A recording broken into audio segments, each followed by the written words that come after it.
RJD നേതാവായ Shri Varghese George telephone line ചേരുന്നുണ്ട്. ശ്രീ വർഗീസ് ജോർജിന്റെ telephone line. Shri Varghese George, ADGP MR Ajith കുമാറിനെ ക്രമസമാധാന പാലന ചുമതലയിൽ നിന്ന് മാറ്റും എന്നുള്ള വിശ്വാസം ഇപ്പോൾ RJDക്ക് ഉണ്ടോ? മഞ്ജുഷേ, ഇടതുപക്ഷ ജനാധിപത്യ മുന്നണിയുടെ പ്രതിനിധിയായിട്ട് ഡോക്ടർ ജയരാജ് പാനലിലുള്ളപ്പോൾ ചർച്ചയിൽ പങ്കെടുക്കണമോ എന്നെനിക്കൊരു സന്ദേഹം ഉണ്ടായിരുന്നു. എന്നാലും എൻ്റെ സുഹൃത്ത് മഞ്ജുഷ ഒരു പ്രതികരണം ആവശ്യപ്പെട്ടപ്പോൾ അത് പ്രതികരിക്കാതിരിക്കുന്നത് ശരിയല്ലോ എന്നതുകൊണ്ടാണ് ഞാൻ അതിൽ പങ്കെടുക്കുന്നത്. എനിക്ക് തോന്നുന്നു ന്യൂസ് 18 ഇപ്പോൾ സബ് ടൈറ്റിൽസ് എഴുതി കാണിച്ചപ്പോൾ CPM വിലയിരുത്തിയിരിക്കുന്നു ADGPയുടെ ഭാഗത്തു നിന്ന് വീഴ്ചയുണ്ടായി എന്ന്. ഇടതുപക്ഷ ജനാധിപത്യ മുന്നണിയിൽ CPI, അതുപോലെ തന്നെ NCP, RJD ഈ 3 പാർട്ടികളാണ് ADGPയെ മാറ്റണമെന്ന് ആവശ്യപ്പെട്ടത്. ഇപ്പോൾ CPM ആ ഒരു വിലയിരുത്തൽ എത്തിയിരിക്കുന്നു എന്നതിന്റെ അടിസ്ഥാനത്തിൽ ഉടനത് മാറ്റുമെന്നാണ് എന്റെ ഒരു വിശ്വാസം. പക്ഷെ അതൊരു വീഴ്ച എന്നുള്ള കാര്യം അത് ഇന്നലെയും മുഖ്യമന്ത്രി പറഞ്ഞതാണല്ലോ ശ്രീ വർഗീസ് ജോർജ്. അത് ഈ DGP കൊടുത്ത ആ നോട്ടുണ്ടല്ലോ, അതിന്റെ അടിസ്ഥാനത്തിലാണല്ലോ പൂരം നടത്തിപ്പിൽ വീഴ്ച പറ്റി, അതായത് ക്രമസമാധാന പാലനത്തിൽ അവിടെ പൂരത്തിന്റെ സമയത്ത് വീഴ്ച പറ്റി എന്നുള്ളതാണ്. പക്ഷെ അത് മുഖ്യമന്ത്രി അംഗീകരിച്ചിട്ടില്ലല്ലോ. ഒന്നുകൂടി പോയി പരിശോധിക്കാനല്ലേ പറയുന്നത്? എന്തിന് അങ്ങനെ ഒരു പരിശോധന? ഞാൻ അത് തന്നെയാണ് പറയുന്നത്. ഞങ്ങൾ പറയുന്നത് RSSന്റെ വിഷയമാണ്. മറ്റു കാര്യങ്ങളൊന്നും ഞങ്ങൾ LDFിൽ ഉന്നയിച്ചിട്ടില്ലായിരുന്നു. RSSനെ സംബന്ധിച്ചിടത്തോളം ഞങ്ങളെടുത്ത നിലപാട്, RSS കൂടിക്കാഴ്ചയെ സംബന്ധിച്ച് ഞങ്ങളെടുത്ത നിലപാട് അതൊരു അന്വേഷണത്തിന്റെ ആവശ്യമില്ല എന്ന് തന്നെയാണ്. അത് മഞ്ജുഷ് പറഞ്ഞത് ശരിയാണ്. ഒരു അന്വേഷണത്തിന്റെ ആവശ്യമില്ല. LDFിൽ ഞാൻ അതാണ് പറഞ്ഞത്. കാരണം ഇതൊരു ഫാക്റ്റാണ്, വസ്തുതയാണ്. RSSന്റെ വക്താവ് പിന്നീട് സ്ഥിരീകരിക്കുകയും ചെയ്തു കൂടിക്കാഴ്ച നടത്തിയെന്ന്. ബന്ധപ്പെട്ട പോലീസ് ഉദ്യോഗസ്ഥനും സ്ഥിരീകരിച്ചു ഞങ്ങളുടെ കൂടിക്കാഴ്ച നടത്തിയെന്ന്. പിന്നെ എന്താണ് അന്വേഷണത്തിന്റെ പ്രസക്തി? ഇതാണ് ഞങ്ങൾ ഉന്നയിച്ച ഒരു പ്രശ്നം. അതുകൊണ്ട് ഗവൺമെന്റിന്റെ, പ്രത്യേകിച്ചും തിരഞ്ഞെടുക്കപ്പെട്ട ഒരു ഗവൺമെന്റ് നയങ്ങൾ നടത്താൻ അതിന്റെ ഉദ്യോഗസ്ഥന്മാർ ബാധ്യസ്ഥരാണ്.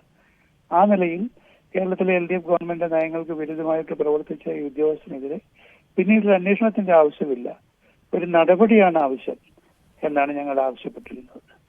പ്രത്യേകിച്ചും നമുക്ക് ധാരാളം അത്തരം അനുഭവങ്ങളുണ്ട്. വിഷ്ണു ഭഗവത് കേന്ദ്രത്തിൽ BJP ഭരിച്ചിരുന്നപ്പോൾ, വാജ്പേയി ഭരിച്ചിരുന്നപ്പോൾ കരസേന അധിപനായിരുന്നു. അന്ന് ജോർജ് ഫെർണാണ്ടസിലെ പ്രതിരോധ മന്ത്രിയുടെ ഉത്തരവ് ലംഘിച്ചതിനെ തുടർന്ന് ജോർജ് ഫെർണാണ്ടസ് ഇന്ത്യയുടെ കരസേനാധിപനെ പിരിച്ചുവിട്ടു. ചിന്തിക്കാൻ സാധിക്കുമോ? കരസേനാധിപനെ പിരിച്ചുവിട്ടു. പിന്നെയാണ് ഒരു ADGPയെ ഞങ്ങൾ പിരിച്ചുകൊണ്ടോന്ന് ഹോസ്പിറ്റലിയാണെന്നൊന്നും ആവശ്യപ്പെട്ടില്ല. അദ്ദേഹത്തെ ഈ ചുമതലയിൽ നിന്ന് ഒന്ന് മാറ്റി ജയിലിലേക്കോ അല്ലെങ്കിൽ ട്രാൻസ്പോർട്ടിലേക്കോ പ്ലാനിങ്ങിലോട്ടോ ട്രെയിനിങ്ങിലോട്ടോ മാറ്റണമെന്നല്ലേ ആവശ്യപ്പെട്ടുള്ളൂ. കാരണം ഒരു അന്വേഷണം നേരിടുന്ന ഒരു ഉദ്യോഗസ്ഥൻ അവിടെ ഒരു ഫെയർ ട്രയൽ, ഒരു ഫെയർ ഇൻവെസ്റ്റിഗേഷൻ നടത്താൻ വേണ്ടി അദ്ദേഹം തന്നെ പറയണ്ടേ ഞാൻ മാറുമെന്ന് പറഞ്ഞു. അദ്ദേഹം പറഞ്ഞില്ല. അപ്പോൾ ഗവൺമെന്റ് അദ്ദേഹത്തെ മാറ്റിയിട്ട് വേണമായിരുന്നു ചെയ്യാൻ. അതുകൊണ്ട് ആ നിലയിൽ ഒരു അന്വേഷണത്തിന് ഒരു പ്രസക്തി ഇല്ല എന്ന് ഞാൻ ഇന്നലെ തന്നെ. പക്ഷേ അന്വേഷണം നടന്നു, അന്വേഷണം പൂർത്തിയായല്ലോ. 30 ദിവസമായിരുന്നു അന്വേഷണത്തിന്റെ കാലാവധി. അത് പൂർത്തിയായി. 2 കാര്യത്തിലും പൂർത്തിയായിട്ടുണ്ടല്ലോ. DGPന് ഏത് സമയത്ത് വേണമെങ്കിലും റിപ്പോർട്ട് കൊടുക്കാം. അതിൽ PV അൻവർ ഉന്നയിച്ച ആരോപണങ്ങൾ ഉൾപ്പെടുന്നു. അതോടൊപ്പം തന്നെ ADGP RSS നേതാക്കളെ കണ്ടതും. അപ്പോൾ ഇനി നിങ്ങൾക്ക് അങ്ങനെ ഒരു നിലപാടുണ്ടോ? എന്തായാലും ഇത്രയുമായി, ഇനി ആ റിപ്പോർട്ട് വരട്ടെ, എന്നിട്ട് നടപടി നോക്കാം എന്നുള്ള മുഖ്യമന്ത്രിയുടെ ആ മറുപടി, അതിൽ നിങ്ങൾ എത്രമാത്രം ഒരു വിശ്വാസ്യത കാണുന്നുണ്ട്? മഞ്ജുഷ്, ആ റിപ്പോർട്ടിൽ അല്ലെങ്കിൽ ആ അന്വേഷണത്തിൽ RSSനെ സംബന്ധിച്ചുള്ള അന്വേഷണത്തിൽ ഒരു പ്രസക്തിയില്ല. അത് ഗവൺമെന്റ് നേരിട്ട് എടുക്കേണ്ട ഒരു തീരുമാനമായിരുന്നു. ഇതിന്റെ നടപടിയായിരുന്നു ഗവൺമെന്റ് എടുക്കേണ്ടത്. ഇപ്പോൾ റിപ്പോർട്ട് വന്നാൽ തന്നെ അതെന്തായിരിക്കും? ഒരു പോലീസ് ഓഫീസർ മറ്റൊരു പോലീസ് ഓഫീസറെ കുറിച്ച് അന്വേഷിക്കുന്നു, ഒരു രാഷ്ട്രീയ പ്രശ്നം അന്വേഷിക്കുന്നു. ആ രാഷ്ട്രീയ പ്രശ്നം പോലീസ് ഓഫീസേഴ്സ് അന്വേഷിച്ചാൽ എന്തായിരിക്കും സംഭവിക്കാൻ പോകുന്നത്? ഒരു പോലീസ് ഓഫീസർ മറ്റൊരു പോലീസ് ഓഫീസറെ കുറിച്ച്. അതുകൊണ്ട് തീർച്ചയായിട്ടും ആ അന്വേഷണത്തിൽ പ്രസക്തിയില്ല. ഗവൺമെന്റ് ഇച്ഛാശക്തിയോടുകൂടി പെരുമാറണമായിരുന്നു, പ്രവർത്തിക്കണമായിരുന്നു. പ്രത്യേകിച്ചും RSSന്റെ ചെറിയ നേതാക്കളെയൊന്നും അല്ലല്ലോ മഞ്ജുഷ പോയി കണ്ടത്. RSSന്റെ ദേശീയ നേതാക്കളെയല്ലേ പോയി കണ്ടേ? ആ ദേശീയ നേതാക്കളെ കണ്ട ഈ ഉയർന്ന പോലീസ് ഉദ്യോഗസ്ഥനെ മാറ്റി നിർത്തി വേണമായിരുന്നു അന്വേഷിക്കാൻ. അതുകൊണ്ട് ഈ അന്വേഷണത്തിന്റെ കാര്യത്തിൽ ഞങ്ങൾക്ക് താല്പര്യമൊന്നുമില്ല. ഇന്നലെ മുഖ്യമന്ത്രി പറഞ്ഞ ആ റിപ്പോർട്ടോ, ഈ DGP കൊടുത്ത ആ നോട്ട്, അത് നിങ്ങളൊരു പ്രസക്തമായിട്ട് കാണുന്നില്ല അല്ലേ? ഈ പൂരം കലക്കുന്നതിൽ ADGP പങ്ക് വഹിച്ചു എന്നുള്ളത് നിങ്ങളെ ബാധിക്കുന്ന ഒരു പ്രശ്നം അല്ല എന്നാണോ?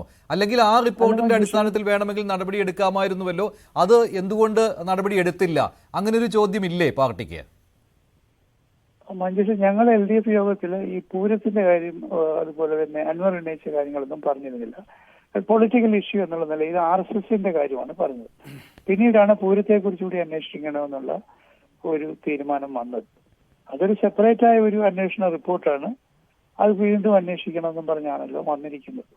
പക്ഷെ ഈ ഇഷ്യൂ ആണ് ഞങ്ങൾ ഉയർത്തത്, പൊളിറ്റിക്കൽ ഇഷ്യൂ. ആ പൊളിറ്റിക്കൽ ഇഷ്യൂ എങ്ങനെ റിസോൾവ് ചെയ്യും?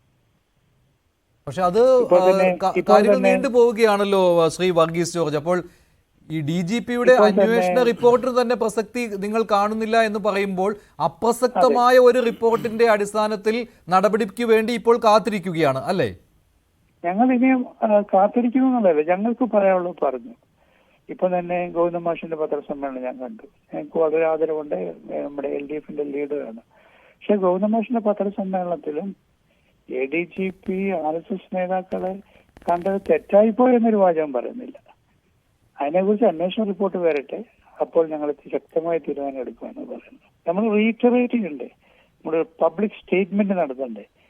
അങ്ങനെ ഒരുപക്ഷെ മുഖ്യമന്ത്രിക്ക് പറയാൻ സാധിക്കത്തില്ല, പക്ഷെ ആ വകുപ്പ് നയിക്കുന്ന പാർട്ടിയുടെ സെക്രട്ടറി പറയണ്ടേ ADGP എന്ന് പറയുന്ന ഉയർന്ന ഉദ്യോഗസ്ഥൻ RSSനെ കണ്ട് തെറ്റായിപ്പോയി എന്ന് അഫൻ ചെയ്യണ്ടേ? അതും ചെയ്തില്ല. അതുകൊണ്ട് ഡോക്ടർ ജയരാജ് പറയുന്ന പോലെ അല്ല ആ ഉദ്ധരണി. Act in haste and repent on Sunday അല്ല.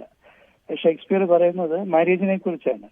മാരി in haste and repent on Sunday.